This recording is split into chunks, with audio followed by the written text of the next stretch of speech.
Hello and welcome to another roundup of Panto by me, Alex Belfield, here at celebrityradio.biz, the number one reviewer of theatre in the UK and Las Vegas on YouTube and Google. We just hit 60 million minutes viewed and we thank you for it. Thanks for tuning in today.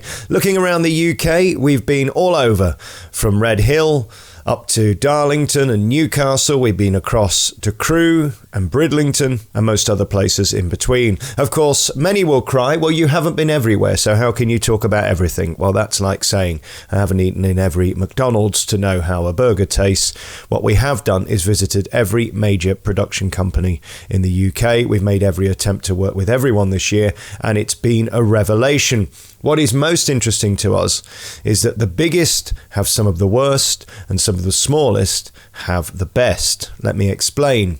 We began our Panto tour at the London Palladium for Goldilocks at the beginning of December, and we couldn't believe the filth. It is my belief that pantomime is sacred, and there are a few things you do and don't do. You don't cross the line with panto, you have to have it rammed with innuendo. But that doesn't mean that you use single entendres. Julian Clary is one of our favourite comedians, but to us, he crossed a line in 2019. The previous pantos at the Palladium were funny and joyous and hysterical. This one, though, seemed to be grubby and offensive, and frankly not nice, or in the spirit of pantomime, let alone the world-famous London Palladium. Let me give you the opening of Goldilocks, his first link as he walks out. He sings a song, which includes the lines, "Drop everything and sample my ring." He says, "All because you want to stroll on the heath. Come on board, it's time to swallow my sword. Where's the human contortionist who brings me to my knees?" He says, "I thank you. My Dick won an Olivier last year. Who knows what my ring will pick up this season? I'm always working on my act. I was just backstage polishing my juggler's balls. Now, we need a star of the show. Shall we ask Michael Ball to audition? He's often found sniffing around my ring." Of course, Julian was Ringo of the Ring and did about 10 ring gags in his opening monologue. This led to him talking about coming in Goldilocks' hair and saying to Paul Zerdin, "You can't say your P's, can you?" To which Zerdin replied, "No, I'm a ventriloquist, it's hard to say our P's." Julian then looked at the front row, found a lady and said, "Madam, do your lips move when you pee?" This is not family fun, in my opinion. It was also way too loud, deafeningly loud. In fact, I only saw it yesterday again. They wouldn't give me a refund. It was so loud, my head was aching by the end. Having said that, the light show is sensational at the Palladium, and Philip Hitchcock does one of the most beautiful bits of variety I've ever seen. His Ring of Fire, ironically, is absolutely stunning, beautifully lit. Lighting is the big thing at the Palladium. You want to see this show. It's a masterclass. The costumes, of course, Julian has never looked better. Surely the fact it's a family pantomime means it should be appropriate for everyone and all-inclusive. We've then gone to shows where tickets are £7 to £15 with PHA and James Shon. Let's talk about this guy. James Shon is an absolute genius. He's 23 years old and he booked Liverpool Arena, blew us away with his polish of Snow White. This guy is so talented. It's inspiring to see that he could do this. I mean, absolutely competing with the best. That show looked absolutely beautiful. The set was remarkable. The script was tight and starred Bippo, who blew us away. We loved him. A megastar of Panto who's going to be huge. At PHA, we went to Leeds to the Carriage Works, and they've got another star there. Moira Dubois, this drag queen. I'd avoid his personal social media as he seems to like to rant and rave about things, but as an artist, I got to tell you, he's up there with the absolute best. We loved his Caraboss. Just brilliant. Knew exactly how to work the crowd. Again, these pantomimes are half the price of kudos. Pricing has been our big thing this year, with tickets Christmas week cheapest from £50 at Birmingham Hippodrome. It seems to me the whole thing is totally out of perspective. I don't think the punters care as much about panto as we do, and they're going to end up just going to village halls instead of big theatres.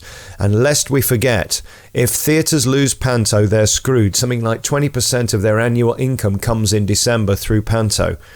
You cannot turn them away just because of greed. I know these productions are huge, and I know they cost a shitload of money.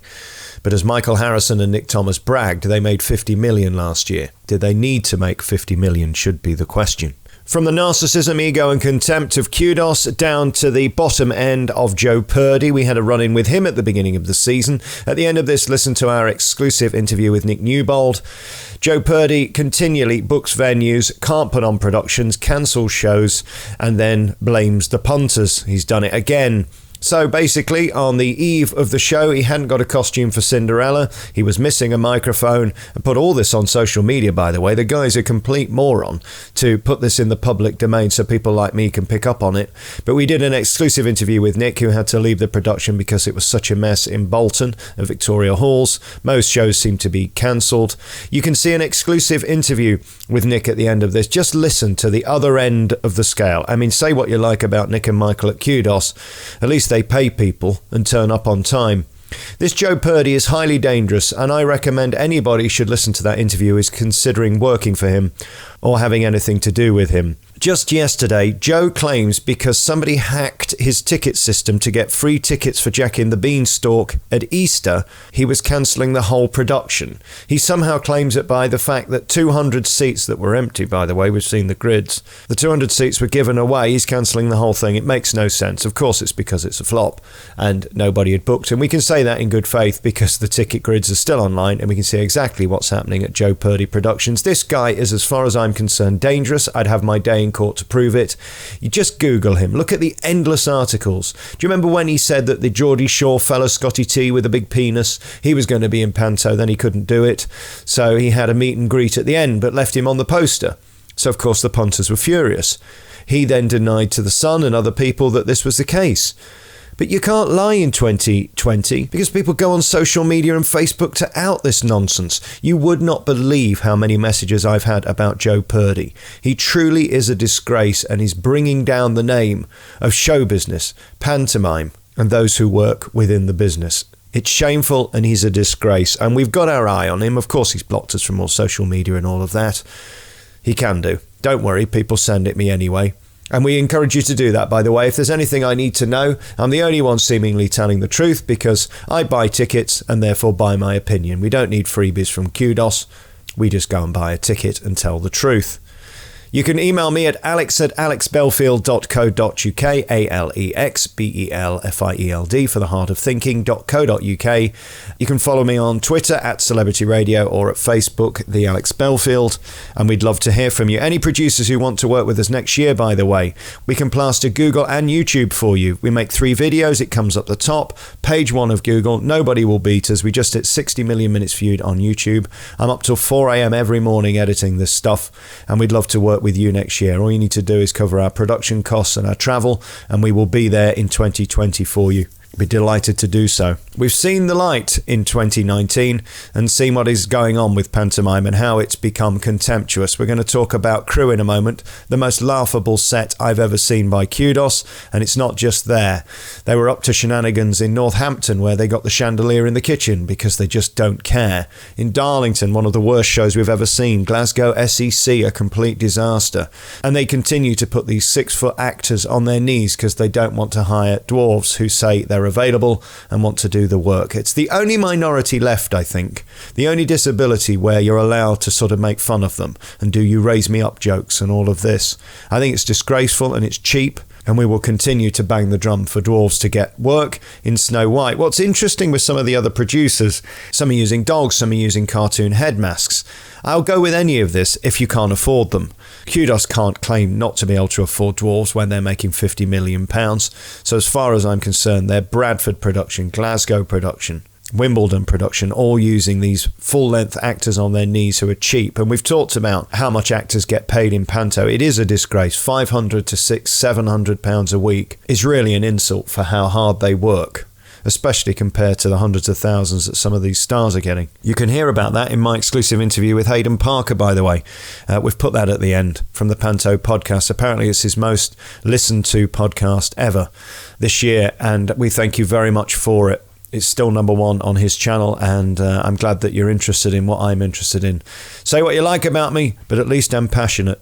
We're not including Newcastle Theatre Royal this year, mostly because Danny Adams is a spineless weasel who has his nose so far up Michael Harrison's bottom that he has to stick his head down the toilet and press the flush button to try and breathe. We should also give special nods to Corden Fairfield Halls, who have done the most original and beautiful set 2019-2020. This is the bar that Kudos need to aspire to. They say in Crew it's rubbish because they have no wings to put anything in. There's no room to put any props. There's no room to put any sets. Therefore, it just has to be rubbish. Well, how about designing a set that uses video like Croydon and having the whole show through video and projection? There's an idea. Spend some money instead of just doing nothing. This is how the industry will move forward. This is how Panto will keep to 2019-2020 standards. And God bless Croydon for putting a ton of money into this. Right, let's quickly whiz through then some of the pantomimes I saw this year and tell you about the good, the bad, the ugly, and we'll tell you about the best pantomime 2019-2020 and the worst, of course. Well, I suppose we should start at the very beginning. Best Light Show has to go to the Palladium. Ben has done an amazing job this year. There's no doubting, regardless of my feelings of the content, which is quite appalling. And not in the spirit of Panto, it looks beautiful. But the biggest surprise was Morgan Brind at Derby Arena. He's also got Loughborough, and this guy is a pro. He's an amazing dame too. But look at the scale of this show. I mean, it just looks so beautiful. This is a velodrome. There should be bikes racing around this thing, and he's built this beautiful theatre. It looks so polished and beautiful, and the flyout at the end of Peter Pan is just stunning. Such inspiring talent, and this is where the bar should be set for people like Kudos, who are throwing out cheap shows at Glasgow SEC, Northampton, Darlington, and certainly Crew. We'll get to that in a bit. It was lovely to go to Leicester de Montfort Hall. Again, a tricky space to put on a pantomime, but they did a great job with Sam Bailey and Anthony Costa, who raised the roof. Great to see huge talent doing the business. Matthew proposed to Natasha on stage, and that went global. A wonderful moment for Panto in 2019. You can watch that interview at the end too. We went to Lichfield Garrick to see Paul Hendy's Cinderella. Again, the flyout of the horse and carriage at the end of Act 1 is just so beautiful. Sam and George also did a really incredible job there at Lichfield. Sellout crowd, a beautiful little theatre, and a stunning production that far exceeds expectation. Just looks lovely. Congratulations to him. This was the worst. Crew Lyceum. I've never seen a worse set in my life. I don't know what they're doing here, but I mean, even you can see the costumes are second rate. These were Village Hall standard. Never seen a worse atrocity than this Kudos pantomime. It's an insult to Cannon and Ball, who were brilliant. Look at that there. I mean, what contempt to add a bit on the bottom without taping it and painting it. Never seen anything like it in my entire life. Unbelievable. We got a big problem with Kudos in Bradford using these actors on their knees to do the dwarfs. It doesn't work for me, and we were thrilled to get the word out about Goldilocks. Milton Keynes' Aladdin is sensational this year, with Joe Pasquale knocking it out of the park, as he always does. One of the highlights of the Panto season, Milton Keynes Theatre, Aladdin until the 14th of January, and that of course stars Lee Mead too. This guy has such a tremendous voice. He's so talented, and it's so lovely to see him and Joe working so well together in this big scale production directed by Johnny Bowles magnificently. Look at it. Looks beautiful, sounds beautiful, and has such wonderful polish. This is what Panto should be. This is the bar Kudos should be setting around the country. Aladdin at Milton Keynes Theatre. Next came off the rank, we go to our best panto this year. Lyceum at Sheffield has Paul Hendy's Cinderella, with musical direction by James Harrison, live from the box. This is just sensational. Everything's right, an original script, a beautiful looking show, an incredible Damien Damien, a top cast, beautiful writing. It's just sensational. I loved everything about it, and this is our best pantomime 2019. If you get to see it, it's on at the Sheffield Lyceum. And again, the energy in the room from the second this went up was magnificent. Just had a great energy about it. Congratulations to Paul Hendy, and I'm hugely impressed. Every little bit of detail, like putting the band in the boxes. This guy James Harrison, who does the music, is such a mega talent. He's writing for people across the country. Such energy, such spirit of pantomime, and my God, unbelievable talent. Hendy is one to watch. He deserves bigger theatres. He deserves to take some of these Kudos ones where they're just packing it full of contempt, taking the money and running, because I'm telling you, this guy is one to watch. A showbiz pro, of course. He's been in the business for his entire life. And of course his wife too, with that legacy of pantomime. Makes it unsurprising that this is a killer cast with a fantastic set of costumes, beautiful set, and the best pantomime 2019-20 from Celebrity Radio. Congratulations to Paul and the team in Sheffield at the Lyceum. Fabulous. Talking of Cinderellas, we loved Cinderella at the Nottingham Theatre Royal, starring Les Dennis and Connor and Gareth Gates.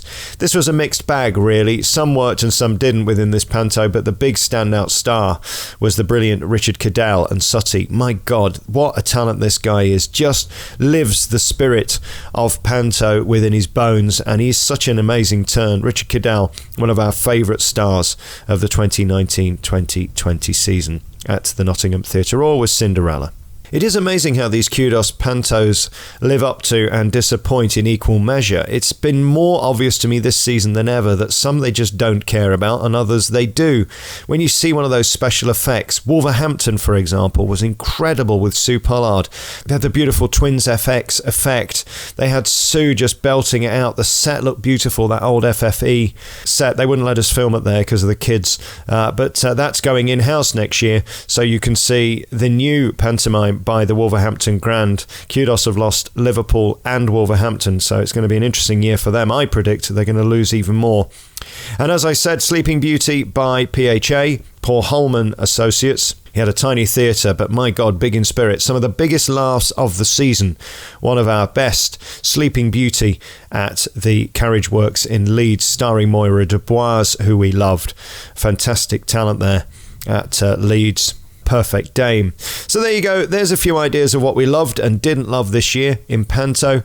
Congratulations also to Southampton. I didn't get to see it, but I hear it's absolutely magnificent with the Grumbleweeds and Darren Day. Southend was also a topper. Robin Hood with Ashley Banjo and Diversity, one of the best of the season for sure. Huge congratulations this season to James Schoen, who blew me away with his work at Liverpool Arena. He'll be back in 2020. And Paul Hendy, fantastic. Paul Holman with Diddy Khan up in Bridlington was a joy. And Morgan Brind, one of the best dames in the business, and a fabulous scale show at Derby Arena. Also a lovely show at Loughborough too, on a smaller scale, but the attention to detail really is incredible. Christian Cunningham, who played Jack, I've got a feeling is a star in the making. Keep your eye on him. These guys are pushing the bar, and I'm telling you, kudos have to be careful. With Contempt, like I saw in Crewe, and the lacklustre shows in Glasgow, Northampton and Darlington, they've got to be very careful. Theatres are making wise choices, and there's some very rich competition out there. I've never seen better panto